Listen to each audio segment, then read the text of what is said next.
Shalom and welcome to the One Pasuk podcast, in which three rabbis from Englewood, New Jersey, each share an insight on one particular pasuk from the Parsha and reflect on each other's ideas.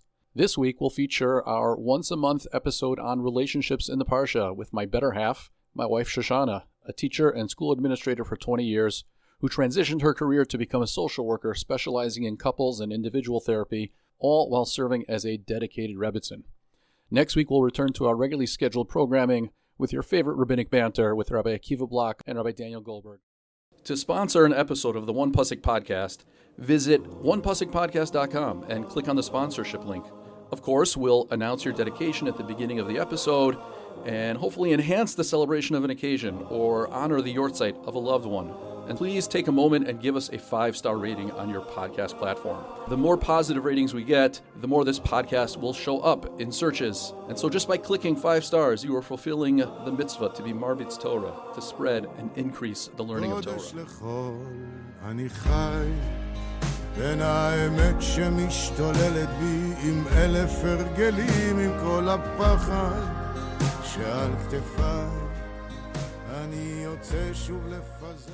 Our one pasuk for this week's Parsha, Parshas Bo, comes from Perek Yud Pasuk Chav Gimel, chapter 10, verse 23.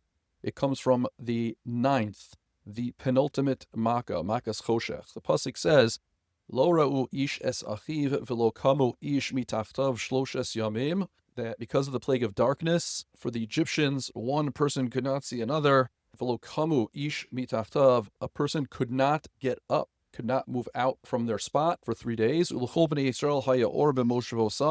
yet, for all of Bnei Yisrael, they had light wherever they were. This is quite a familiar image because if you think about it, all of the Makos, the reason why we learn them in school from such a young age is because this is such a visual part of the Torah. They're fantastic, miraculous images to think about and imagine when you think about all the different makos. And so Choshech, darkness, is no exception, that we imagine, even when we were kids, we imagined Egyptians just like frozen in place, sitting on a chair and they couldn't get up. And Chazal talk about if you were standing, you remain standing. If you were sitting, you remain sitting. And it's based on the language of this pasuk. And of course, there is much, much symbolism in this pasuk as well. And so, Shoshana, what do you see in this pasuk? For so many of us, the images that Makkah Choshech conjures up in our minds are images of terror, really scary scenes. But the words in the text do not capture those feelings of terror, of fright. The words in the text tell us that nobody could see each other and nobody could move about, which to me sounds very uncomfortable and annoying. Doesn't feel terrifying. So I'd like to suggest that the terror that the Egyptians were feeling was more of a psychological feeling of terror. Because for 72 hours, each person was left completely alone. They couldn't talk to another person, and they couldn't move about, which meant that they couldn't distract themselves with anything either. And so they were left for 3 days in silent solitude. So it sounds like what you're saying is that what was scary about Choshech wasn't the darkness. They weren't terrified of the darkness. What was scary was being alone with themselves. And what I'm going to suggest is that those are one and the same. Meaning, being alone with themselves felt like sitting in terrifying darkness. It's metaphoric. Right. If you think it's not hard to sit alone by yourself for 3 days, no distractions, no interactions with other people, try it for an hour and see how you feel. If you don't want to try this at home, read the first few chapters of Dan Harris's book, 10% Happier, where he describes going on a silent meditation retreat where for 7 days he couldn't talk to other people on the retreat. He couldn't make a phone call. He couldn't distract himself with anything. And he describes having to sit with his own thoughts as feeling like he had a constant itch that he could not scratch. Why do you think it's so uncomfortable for someone to sit alone and not do anything for an extended amount of time? It almost sounds like sitting alone with yourself is sitting with a stranger that you have to get to know better. It's such an interesting description because in some ways, for some people, that can be very true. We have a relationship that we need to talk more about. And that relationship is called Ben Adam La'atzmo. It's a relationship between a person and him or herself, which is a relationship that gets built by sitting with the totality of who I am. Obviously, my strengths, the things I do well, but it's also sitting with the areas with which I struggle. So what you're saying is that we're all familiar with Bein Adam L'Chaveiro, our relationships between one person and the other, Bein Adam L'Makom, our relationship with Hashem. And so now you're saying there's a third relationship, and that is Bein Adam La'atzmo. Exactly. I wouldn't even say there's a third relationship. I would say it is the foundation for the other two relationships. The me, the I that I bring to all the relationships in my life, whether it's with other people or even my relationship with God, is my honest sense of self. Ben Adam La'atzmo, who I am and how much awareness I have of the totality of who I am. My strengths, my weaknesses, the things I do well, the things I struggle with. The more honest self-awareness that I have, and the more I'm able to sit with the entire package of me, the less I will feel tortured sitting Ben Adam La'atzmo, just me and myself. If you were to introduce this idea to someone, developing a relationship with the self, where would you tell them to start? How would you explain in the most basic way what it means to focus on the relationship with the self? It's a great question. And biologically, we're all wired to protect ourselves. And so naturally, we're going to focus on the things we don't do well, the things we want to do better, the things we fear. And so I would respond to a person and say, you're probably going to go there first. Make sure to sit down and create a balanced, honest self-assessment. What are the things you do well? What are the things you feel challenged by? What are the things that you're currently working to improve? What's your wiring? Really doing an honest self-reflection. Think about the different angles that you look at when you buy something expensive. You look at it from every angle. You play out different scenarios in your head. Do that internally with yourself and do it in a way that's both honest, constructive, but really self-compassionate. How do I initiate that process? Meaning, the example you gave of buying something expensive, so that's a circumstance, that's something that I encounter in my day, in my life. Somebody would say, how do I start to develop that relationship with the self on my own? How do they start it? Do they just sit down in a chair one day and just be alone with themselves? You actually can do exactly that. I would actually say you should do exactly that. Find 5 minutes a day, the end of the day, the beginning of the day. It's often impossible to do in the middle of the day. But beginning of a day, end of a day, sit down. Honest self-assessment. What did I do well today? What could I improve? What was I proud of? What was not my best moment? Honest self-reflection. 5 minutes. 5 minutes. And remind me, how do we see this in the metaphor of darkness? Because what happens is when I'm uncomfortable sitting with parts of myself that I'm not proud of, I don't like, I don't think I did well, what often happens is I push those observations out of my awareness. And we know psychologically what we suppress persists.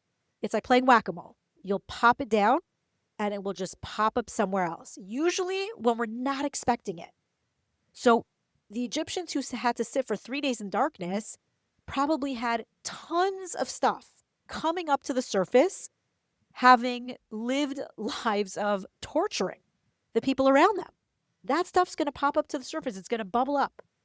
And for those of us who have been avoiding the tough stuff inside of ourselves through distractions, through interactions, through all the different ways that we can distract ourselves today, both positive and not so positive.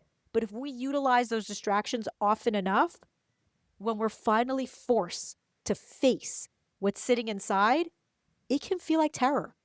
It can feel really, really frightening. It can send people into a panic spiral. Literally. I mean that literally. I don't mean to sound dramatic. When you say distracting ourselves, is that what therapists refer to as avoidance? I think that's correct. And I think we should differentiate that there are sanctioned ways to avoid and ways that get a bad rap. Some people work long, long, long hours and get praised for it. But if they do an internal check and balance, they may find that all those extra hours are avoidance of other stuff they don't want to face versus other methods where you'll get reprimanded. Spending too much time watching TV, playing video games, whatever the case may be, those get a bad rap. But they're both methods to avoid sitting with the inner world of self. I think what you've presented here actually is really a novel way of looking at the plague of choshech, of darkness, because really what you're describing, the Egyptians could have actually utilized that as a positive experience, as moments for reflection. Absolutely. And I know that there are opinions out there which see the plagues as punitive, God punishing the Egyptians. I'd like to believe that even in that approach, there is an opportunity there for any of those Egyptians to recognize what was happening, to utilize the opportunity, and to be able to self-reflect and to grow from the experience. I think that's not such a stretch. You look at the Psukim, Hashem had a very specific educational goal with the plagues, right? That they should know that I am Hashem in the midst of the land. I am Hashem who can influence this world. And so you're extending this idea beautifully to not just on a theological grand scale that they all should recognize Hashem, but you're extending it also to the individual and how they see themselves. Yeah, and I would add one layer, which is how a person sees themselves. This relationship of Ben Adam Latzmo is actually foundational to being able to interact with God. It's foundational to being able to interact with others. It's the self that comes to those relationships. So it is, in a sense, foundational. Carl Jung once said that knowing your own darkness, and I just love that he uses the word darkness in this quote, but knowing your own darkness is the best method for dealing with the darkness of other people. Ben Adam La'atzmo is the foundation for all other relationships in our lives. And if we don't develop it, then sitting alone Ben Adam La'atzmo can feel terrifying. Could you suggest for people a very easily accessible way of doing just a little bit of Ben Adam La'atzmo?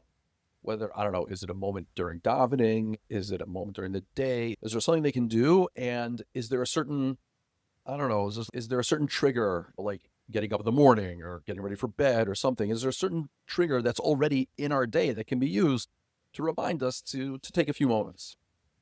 I think it's a longer discussion than we have time for now, but certainly tefillah was the opportunity, and in some ways can be the opportunity for that self-reflection. But I think in the structure that we have today, there's just so much going on in terms of tefillah that might be a harder avenue than it once was when we were talking about avodah shabalev and you were really kind of sitting in solitude.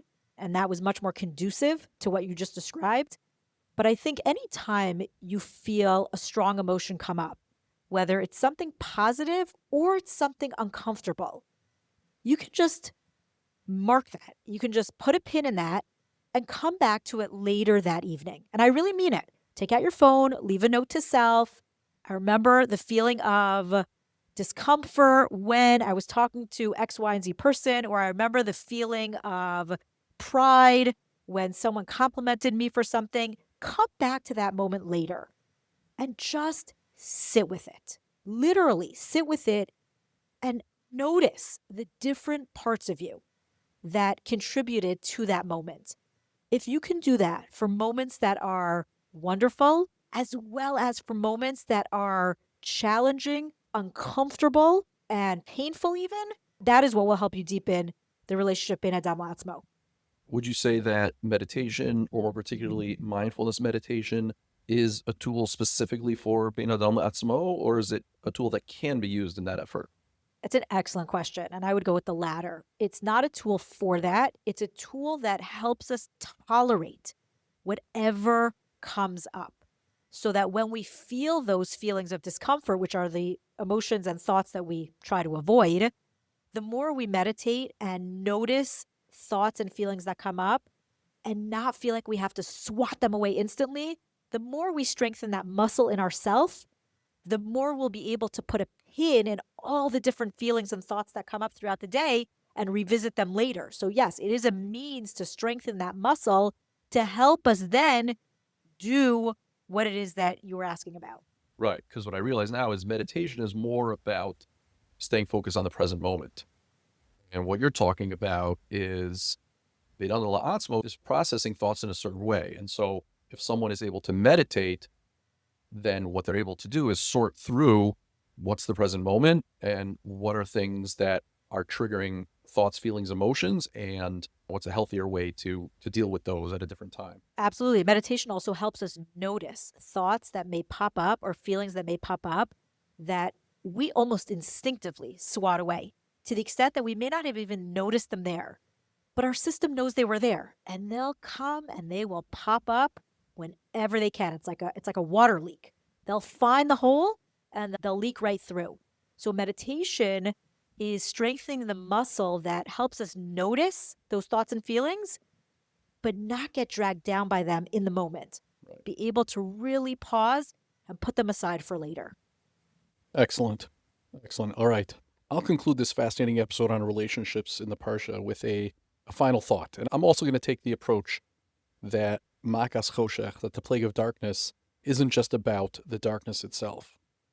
The pasuk describes how the Egyptians couldn't see one another throughout the 3 days of darkness, nor could they, and listen to the language of the text, v'lo kam ish mitachtav, that no person could get up from his place. Now, Onkelos translates that word mitachtav as from his place, but this is a very unusual word to refer to one's place. The obvious choice of word is mimkomo. That's the more common word that's used for a person's place. And it seems Onkelos sees the word mitachtav as based on the word tachat, underneath or bottom, right? That each Egyptian couldn't move from the spot underneath him. Now, Rabbi Yaakov Tzvi Mecklenburg, a great rabbi from 19th century Germany who fought vigilantly against the Haskalah and the Reform movement, he has an entirely different definition of this word mitachtav.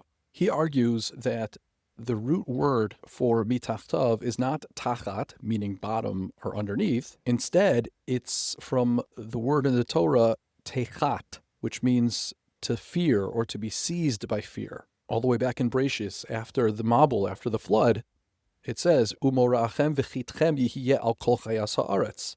Hashem speaking to Noach and humanity, your fear and the dread of you, v'chitchem, shall be upon all the animals of the earth.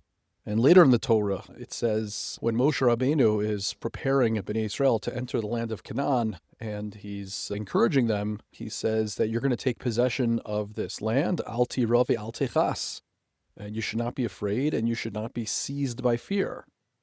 And so what our pasuk means now, mitachtav, is that no Egyptian man stood up, mitachtav, because he was seized by fear. In other words, it was the fear that was paralyzing, not necessarily the darkness itself. And this distinction is important because understood this way, the plague of darkness didn't actually do anything to the Egyptians. Darkness isn't harmful in and of itself. A person can manage in the dark. We have other senses. There was no threat to their safety directly from the dark. Rather, because Hashem denied them light so completely and for so long, their imaginations took over. And it was the fear of unknown dangers that overwhelmed them, the fears that they conjured up in their own minds. And it's that fear that paralyzed them. And so the essence of the plague wasn't just about the darkness, it was about what resulted from the darkness.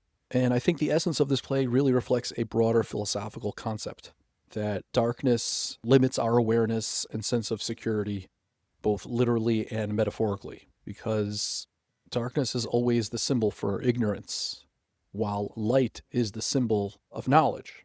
And so that's why when learning and human creativity flourish, it's called an enlightenment. And so just like the plague of darkness brought about a certain fear, so too, when we lack understanding or awareness of something, it engenders more fear, as opposed to when we have insight and have understanding, then we're not afraid because we can see, we have light. For example, compare the time before there was a polio vaccine and the fear of one's child contracting polio versus once the vaccine came out. Once we gained understanding of the disease and once we gained understanding and insight about how vaccines work, people are no longer living in fear. People emerge from the darkness into the light. And there's a lesson in this for today, because one of the sad casualties of the cultural wars being fought is to what extent people value higher learning, because the extremists on both sides of this war have brought about real darkness and fear in its wake. The woke left has infected many universities with ideologies hostile to democracy, capitalism, liberty, and of course, Jews. And the extreme right has been waging a war on science and medicine, on scientists, experts, and scholars, to the point where people question important established truths and scientific findings, and they latch on to conspiracy theories. And whenever people are vulnerable to conspiracy theories, they inevitably point fingers at Jews. And so just as in the plague of darkness itself, the darkness caused paralyzing fear, so too when people turn away from learning and from science, and when people turn away from Torah, they become paralyzed by their fear, paralyzed by their lack of understanding of life and the world around them.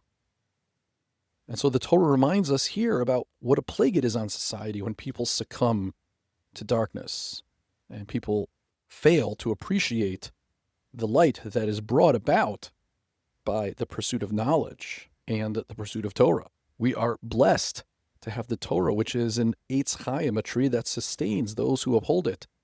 And Ora Zu Torah, Torah is a source of light for us and the entire world. And so, amidst all the craziness going on in the world around us, we have to remember that the pursuit of higher learning in general, and of course the study of Torah in specific, is what gives us life and is what gives us light. It gives us knowledge and awareness and an ability to function and thrive in this world with a sense of safety and security and confidence that Hashem wants us to have. Thank you all so much for joining us, and have a great Shabbat.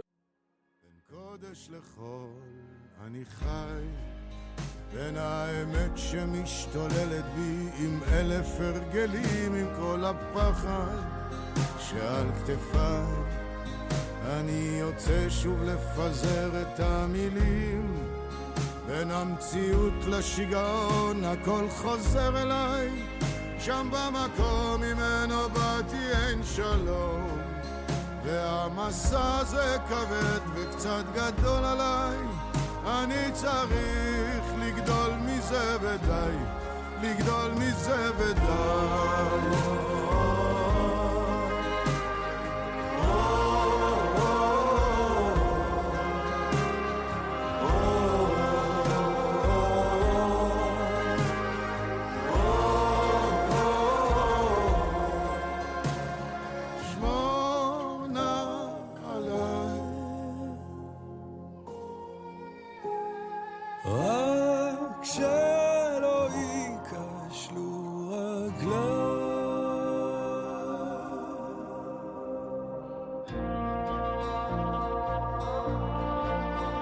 המציאות לשיגעון הכל חוזר אליי, גם במקום ממנו באתי אין שלום, והמסע הזה כבד וקצת גדול עליי, אני צריך לגדול מזה ודי, לגדול מזה ודי.